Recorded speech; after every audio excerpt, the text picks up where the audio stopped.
যেমন একদিন হযরত সুলাইমান আলাইহিস সালাম তার একটা জাহাজ ছিল যাকে বলে তখ্ত সুলাইমানি।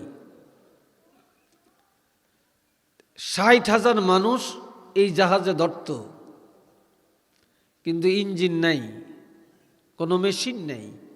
আল্লাহর কুদরতে বাতাসের উপরে দিয়া যাইত। হযরত সুলাইমান আলাইহিস সালাম এই জাহাজটা নিয়া ৬০,০০০ মানুষ নিয়া বাতাসের উপরে ভর করে যখন এক দেশ থেকে আরেক দেশে যাচ্ছেন, একটা যুবক ছেলে রাস্তায় বসা, তার মাথার উপর দিয়া শোঁ শোঁ আওয়াজ দিয়া যাইতেছে। এটা দেখে যুবক ছেলে আশ্চর্যান্বিত হয়ে বলে ফেলল, কিভাবে মাফ করবেন সেটা তো আমরা বলতে পারবো না।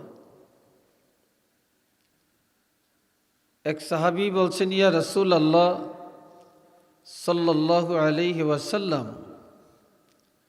তকদির অনুযায়ী মানুষ জান্নাতে যাবে, তকদির অনুযায়ী মানুষ জাহান্নামে যাবে, তাহলে আমরা ইবাদত কেন করব? রাসূল বললেন যে না, তোমরা ইবাদত ছাড়িও না, ইবাদত করতে থাকো।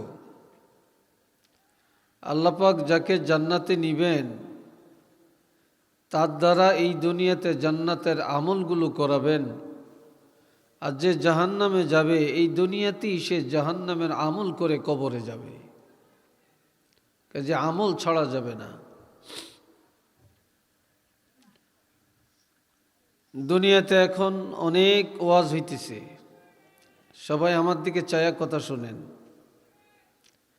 ওয়াজের অভাব নেই, আজ এক জায়গায় কাল আরেক জায়গায় হইতেই আছে। কিন্তু দেখা যায় ওয়াজ যেন ওয়াজের জায়গায় আছে, আমরা যেন আমাদের জায়গায় আছি, কোনো পরিবর্তন যেন দেখা যাইতেছে না। তো এই জন্য আমাদের প্রত্যেকটা মানুষের উচিত, আমরা যখন ওয়াজে বসি ইখলাসের নিয়তে, আমলের নিয়তে বসতে হয়। আর ইখলাস বা আমলের নিয়তে খলসিয়তের সাথে যদি বসা হয়, তাহলে বক্তা যা বলে তা আমলে আসে। ইখলাস যদি না থাকে, সহি নিয়ত যদি না থাকে, সারা রাত বসে বসে ওয়াজ শুনবেন কিন্তু আমলে আসবে না। আর আল্লাহ চান কিসের দিকে? ইন্নাল্লাহা লা ইয়ানজুরু ইলা সুওয়ারিকুম ওয়া আমওয়ালিকুম ওয়া নিয়াতিকুম। আল্লাহ তোমাদের কারো সুরতের দিকে চান না, কারো টাকা পয়সার দিকেও চান না, এবং কারো মনের অন্য মনস্কতার দিকেও চান না। আল্লাহ শুধু দেখেন কি, ওয়ালাকিন ইয়ানজুরু ইলা কুলুবিকুম, আল্লাহ দেখেন অন্তরের দিকে, ওয়া নিয়াতিকুম, এবং অন্তরের গভীর ভালো নিয়ত, আমলের নিয়ত কার আছে এটার দিকে, অন্যদিকে চান না। ওয়া আমালিকুম, আর দেখেন আমল কার, আমল ভালো এটার দিকে। কি কোন কোয়ালিটির এগুলো আল্লাহ চান না। আল্লাহ শুধু দেখেন অন্তর, দেখেন আমল, আর দেখেন সহি নিয়ত কার ভালো। এই যে আপনারা মাহফিলের আয়োজন করেছেন, অনেক কষ্ট করে আয়োজন করছেন, অনেক টাকা পয়সা অর্থ ব্যয় করে আপনারা মাহফিলের আয়োজন করছেন। আর এই মাহফিলটা সফল হবে, সার্থক হবে, কার্যকর হবে তখন যখন এলাকার ছোট বড় সবাই এসে আলোচনা শুনে আমল করে, মা বোনেরও পর্দার আড়ালে থেকে শুনে আমলের নিয়ত করে, তখনই মাহফিলটা সফল বা সার্থকে পরিণত হবে। হাজিরিন কেরাম, এই মাসটা অত্যন্ত দামি একটা মাস, যেই মাসটার নাম হইল রজব মাস। বলেন কোন মাস? জোরে বলেন। রজব মাস। এই মাসে আল্লাহর হাবিবের মেরাজ হইছে। বলেন কি হইছে? নবীর মেরাজ।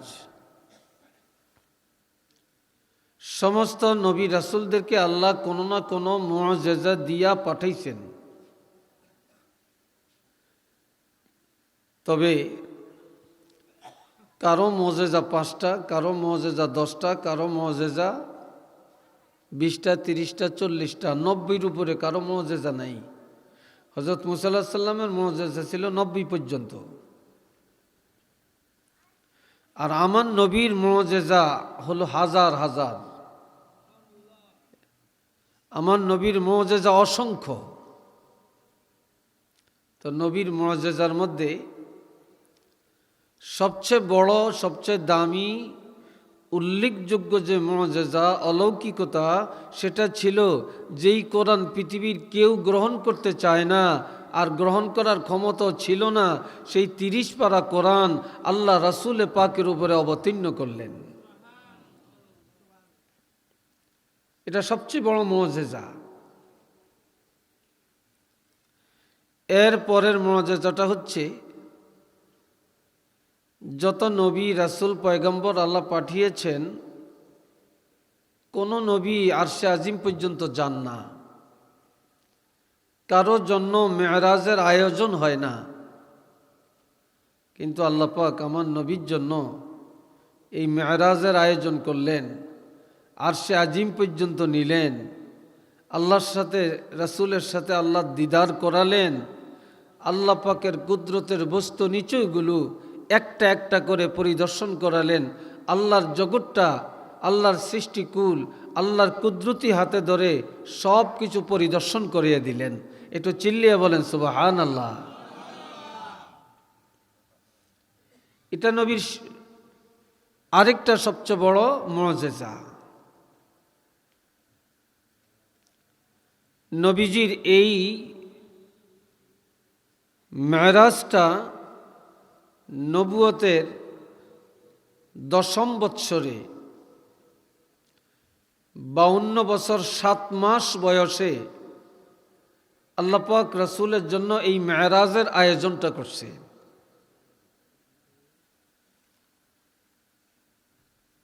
এখন এই যে মেরাজের অনেকগুলো কারণ। মেরাজের 1 নম্বরের কারণ হলো প্রশিক্ষণ দেওয়া। দ্বিতীয় নম্বরের কারণ হলো আল্লাহ পাকের সৃষ্টি জগৎ উদ্বোধন করা। তৃতীয় নম্বরের আরেকটা বড় কারণ হলো আল্লাহর সৃষ্টি জগৎ পরিদর্শন করে দেওয়া।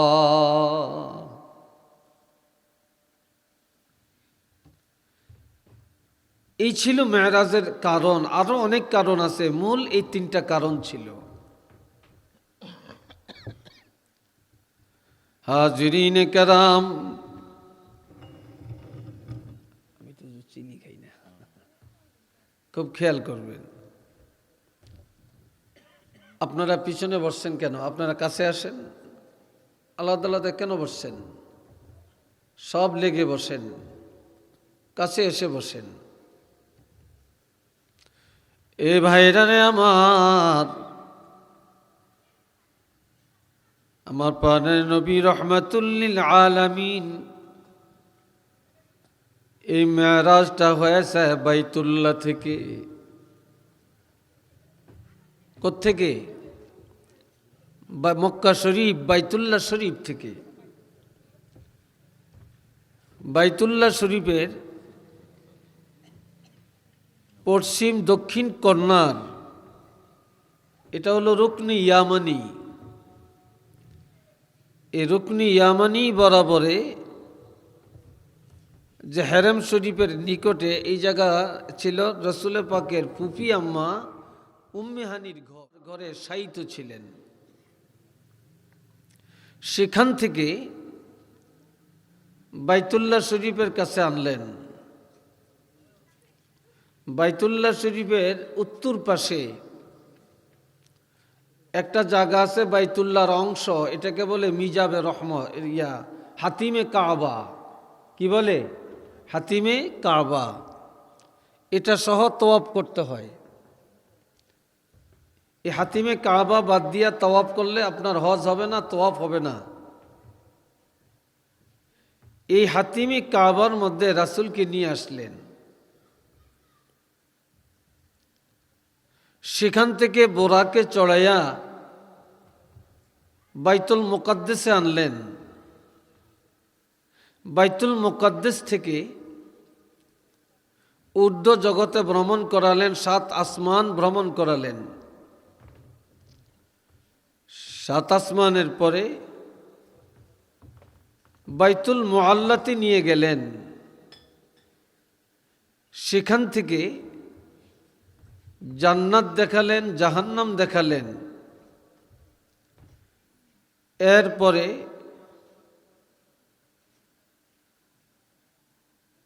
আলমে মালাকুত, আলমে জাবারুত পরিদর্শন করালেন, আলমে লাহুত পরিদর্শন করালেন,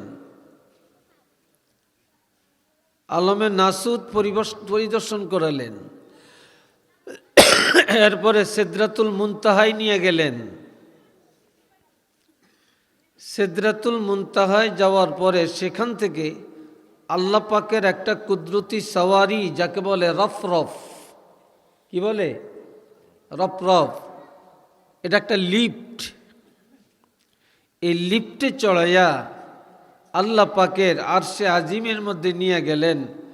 70,000 নূরের পর্দা অতিক্রম করে আরশে আজিম পর্যন্ত রাসূলকে নিয়ে আল্লাহ দিদার করে দিলেন। একটু কন্যা সুবহানাল্লাহ।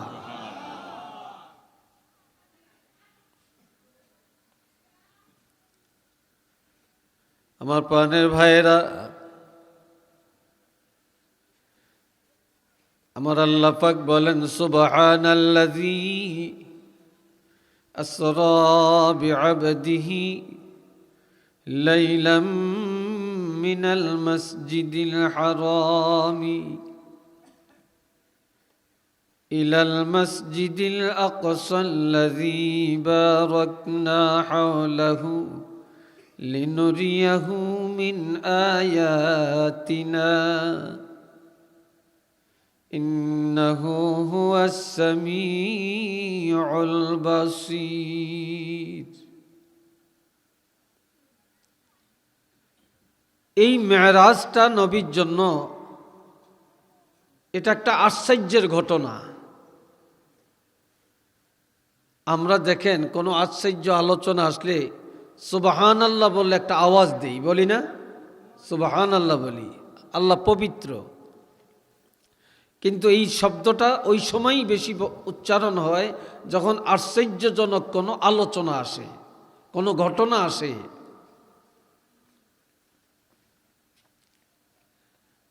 যেমন একদিন হযরত সুলাইমান আলাইহিস সালাম, তার একটা জাহাজ ছিল যাকে বলে তখ্তে সুলাইমানি। 60,000 মানুষ এই জাহাজে ধরত, কিন্তু ইঞ্জিন নাই, কোনো মেশিন নাই। আল্লাহর কুদরতে বাতাসের উপরে দিয়া যাইত। হযরত সুলাইমান আলাইহিস সালাম এই জাহাজটা নিয়া 60,000 মানুষ নিয়া বাতাসের উপরে ভর করে যখন এক দেশ থেকে আরেক দেশে যাচ্ছেন, একটা যুবক ছেলে রাস্তায় বসা, তার মাথার উপর দিয়া শোঁ শোঁ আওয়াজ দিয়া যাইতেছে। এটা দেখে যুবক ছেলে আশ্চর্যান্বিত হয়ে বলে ফেলল, সুবহানাল্লাহ। কি বলছেন? সুলাইমান নবীর কানে আওয়াজটা গেছে। তাইলে এই যে সুবহানাল্লাহ বলছেন, এটা আশ্চর্য হয়ে বলছে।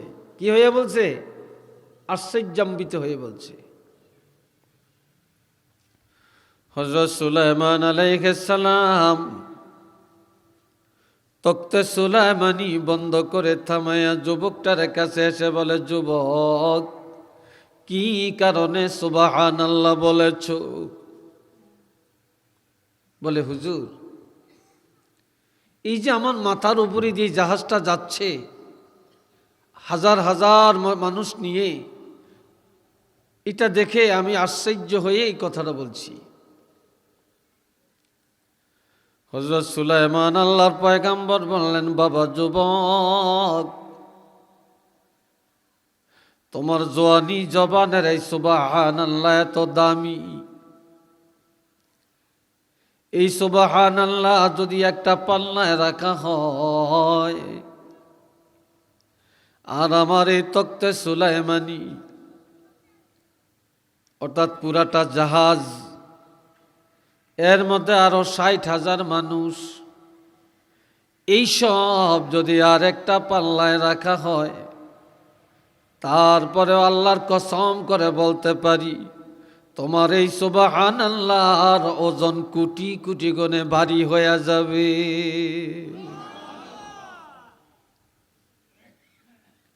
এটা এত দামি। আর আল্লাহ নিজেই বলতেছেন সুবহান। যেই নবীর জন্য মেরাজের আয়োজন করেছেন, যেখানে বাইতুল্লাহ থেকে বাইতুল মুকাদ্দাসে যাইতে অনেক সময় লাগে, সেখান থেকে 7 আসমান ভ্রমণ করালেন, এরপরে জান্নাত জাহান্নাম ভ্রমণ করাইয়া সিদরাতুল মুনতাহায় নিয়া, সেখান থেকে আরশে আজিমি নিয়া আমার আল্লাহর সাথে 90,000 কথোপকথন করে এরপরে আবার জমিনে ফিরে আসলেন। কিন্তু রাত্রটা শেষ হয় না, রাত্রের একটা অংশ, পুরা রাত্র না। এই লাইলান, এটা রাত্র পুরা না, এটা রাত্রের একটা অংশ। এই সামান্য অংশের ভিতরে আবার বাইতুল্লাহ ফিরে দিলেন। এই জন্য আমার আল্লাহ নিজেই বললেন সুবহান।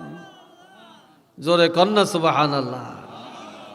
আল্লাহ নিজেই কি বলছেন? সুবহান। এই সুবহানের আরেক অর্থ হলো পবিত্রতা।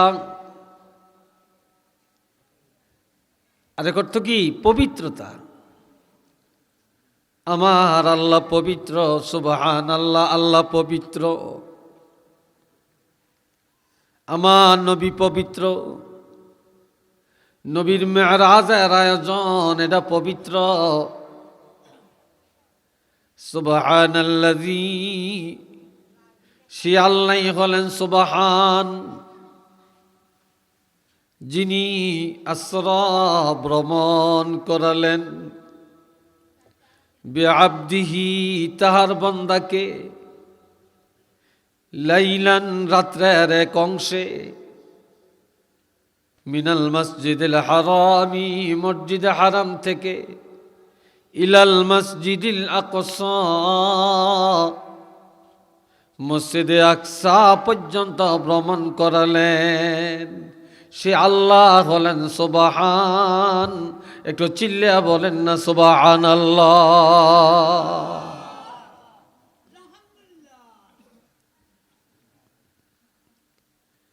এ ভাইরানে আমার,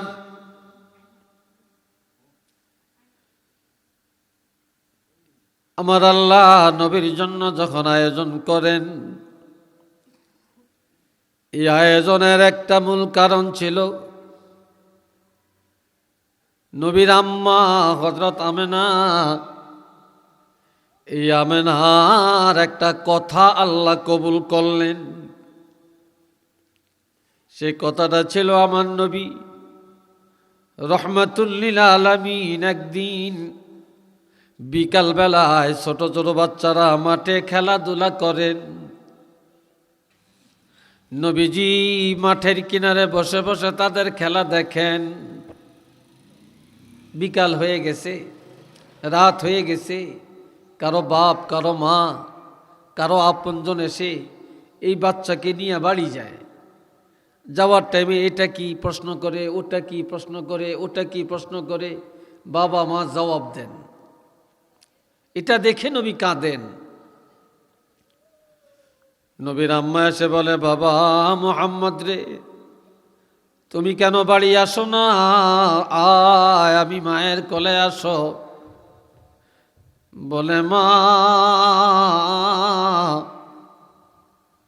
ছোট ছোট বাচ্চারা বাবার কোলে উঠে বাড়িতে যায়, বাবার কাঁধে চড়ে যায়, কত প্রশ্ন করি, বাবা কত সুন্দর জবাব দেন। আমার বাবা কেন আসেন না? আমি কেন বাবাকে দেখি না? আর আমি কেন বাবার কোলে উঠতে পারি না? আর যদি আমার বাবা আসতেন, বাবার কোলে চলে যাইতাম, কত কিছু বাবা দেখাইতেন, আর আমিও কত কিছু আমার বাবার থেকে জানতে পারতাম। এই সময় নবীর মা হযরত আমেনা কেঁদে কেঁদে বলে, বাবারে, যে আল্লাহ তোমাকে আল্লাহর হাবিব করে পাঠালেন, যে আল্লাহ তোমাকে সৃষ্টি করে এই দুনিয়া আলোকিত করলেন, যে আল্লাহ তোমার বাবাকে দুনিয়ার থেকে নিয়ে গেলেন, তবে আমি তোমার মা হয়ে জানাইতেছি, এই দুনিয়ার কারো হাতে ধরে কাঁধে চড়ে কোলে চড়ে তোমার যাওয়া লাগবে না। কেউ তোমাকে কিছু দেখাবে তাও প্রয়োজন হবে না। তবে আমি তোমাকে জানিয়ে দেই যে আল্লাহ তোমাকে এত শ্রেষ্ঠত্ব দিয়া পাঠালেন, ওই আল্লাহ একদিন আল্লাহর কুদরতি হাতে ধরে ধরে আল্লাহর সৃষ্টি জগৎটা সব ভ্রমণ করাইয়া দেখাইয়া দিবে। জোরে বলেন না মারহাবা। নবীর মার এই কথাটা আল্লাহ কবুল করে রাখছেন।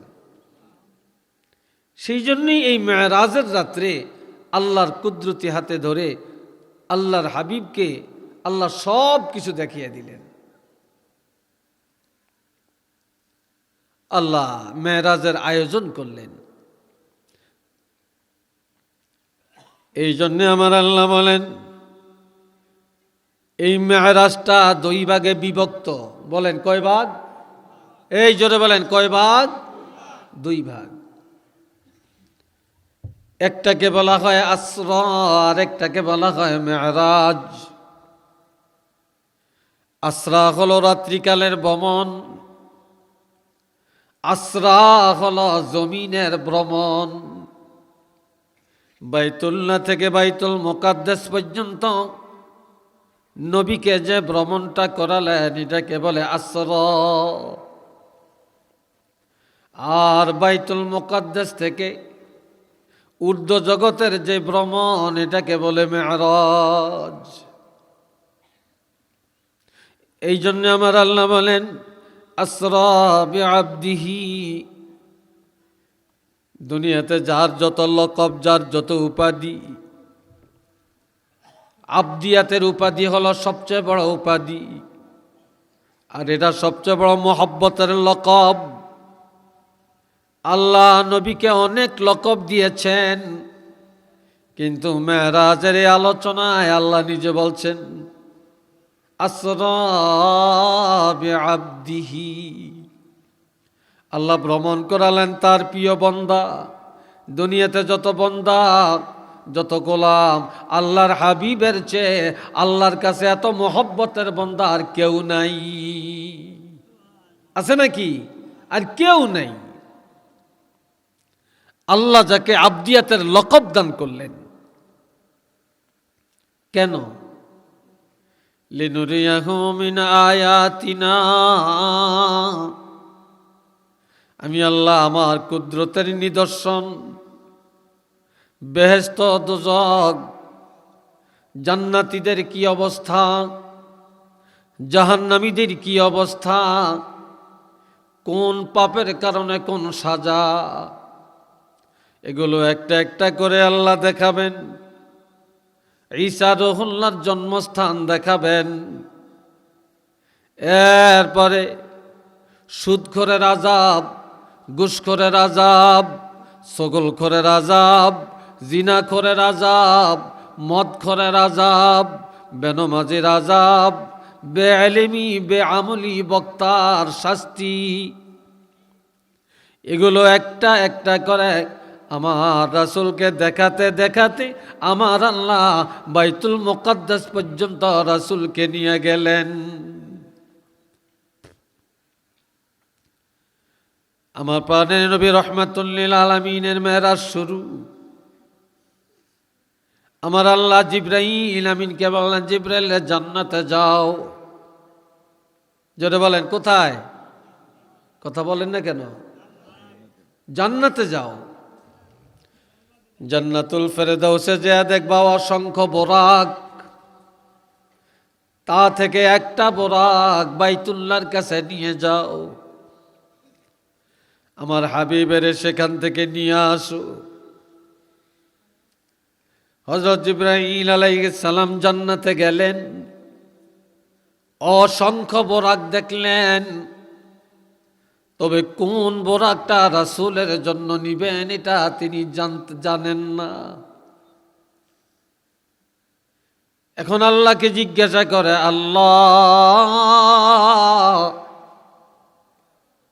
নবীর জন্য কোন বোরাকটা নিব গো আমি?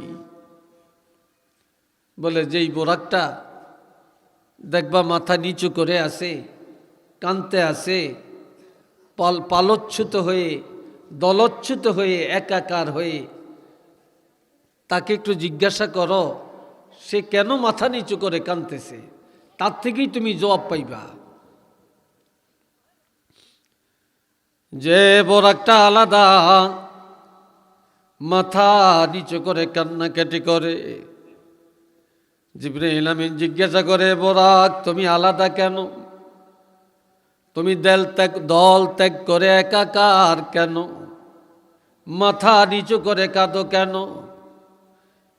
বোরাকের থেকে জবাব এসে যায় যে আল্লাহ পাক আমাকে সৃষ্টি করেছেন, আর এমন একটা কথা আমি জানতে পেরেছি, যেই নবীর সৃষ্টি না হলে জগতের কিছুই হতো না, আমিও হতাম না, বেহেশত হতো না, দোজখ হতো না, আসমান জমিন হতো না, জিন ইনসান তৈরি হতো না, আগুন পানি বাতাস কিছুই তৈরি হতো না, কিয়ামত হতো না, কোরআন আসতো না, শরীয়ত আসতো না। যে নবীর উসিলায় সব কিছুর আয়োজন, ওই নবী মেরাজে যাবেন, বাইতুল মুকাদ্দাসে যাবেন, ওই নবীকে আমার পিঠে চড়াইয়া নিয়ে যাওয়া লাগবে। যেদিন আমি এই পয়গামটা পেলাম, এই সুসংবাদটা পেলাম, সেদিন থেকে আমি মাথা নিচু করে কাঁদতেছিলাম, ওই নবীর দর্শনটা আমি কবে পাবো? কোন দিন আমি নবীকে আমার পিঠে উঠাবো? কোন দিন নবীকে আমি একটা নজর দেখব? সেদিন থেকে আমি কান্নাকাটি শুরু করছি। নবীকে কখন দেখব, কখন নবীকে উঠাবো? হযরত জিবরাইল আমিন বুঝে ফেললেন এটাই সেই বোরাক, যেই বোরাক রাসূলের জন্য নিযুক্ত করা হয়েছে। একটু চিল্লিয়ে বলেন না সুবহানাল্লাহ। বলল, আমি সেই সুসংবাদ নিয়ে আসছি, চলো এখনই তোমাকে রাসূলের দরবারে নিয়ে যাব। নবীকে নিয়ে তুমি বাইতুল মুকাদ্দাসে যাবে। এইবার বোরাক মাথা উঠেছে, বোরাক নিয়ে আসছে, আল্লাহর হাবিবের কাছে বোরাক নিয়ে আসছে। এই সময় জিবরিল আমিন বলতেছেন, এ বোরাক, রাসূল তোমার পিঠে উঠবে, তুমি শুইয়া পড়ো, তোমার পিঠটাকে প্রশস্ত করো। বোরাক এই সময় নবীর কাছে দরখাস্ত করে, একটু মারহাবা কর না।